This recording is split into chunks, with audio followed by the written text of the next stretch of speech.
Hi everybody, Austin Siragusa here for MooseTV. I'm joined by Daniel Fink, the play-by-play voice of your Manitoba Moose, as we're getting you set for another day of training camp down here at Bell MTS Iceplex. Daniel, of course, day one kicked off yesterday with a lot of new faces for Moose fans to be excited about.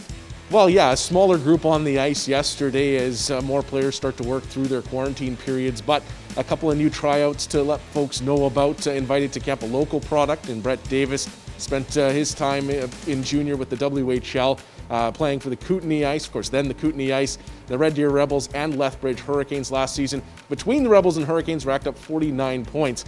So brings a little bit of offensive jam to his game, and we'll see how he's able to perform at camp. And as well, an Edmonton product in Nick Jones joining the club, spent his NCAA time most recently with UND.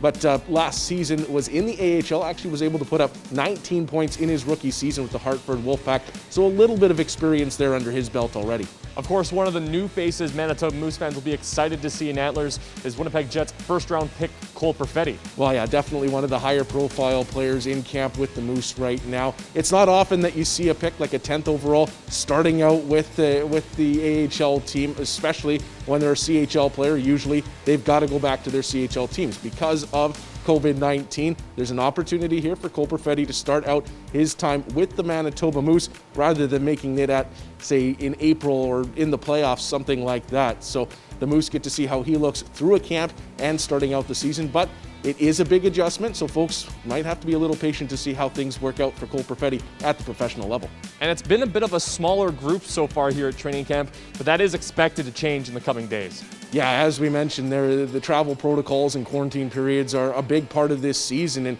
it's kind of funny. In a normal year in camp, the Moose are usually starting out with a pretty small group, all their AHL contracts, waiting for those NHL contracted players to work their way to the Moose. This year, a little bit different, waiting on those quarantine periods because, of course, safety is key. Safety is the key word around here and the most important thing to make sure these players get through the season and get through it safely. For all your training camp news and notes, you can head to moosehockey.com or follow along on social media. For Daniel Fink, I'm Austin Siragusa.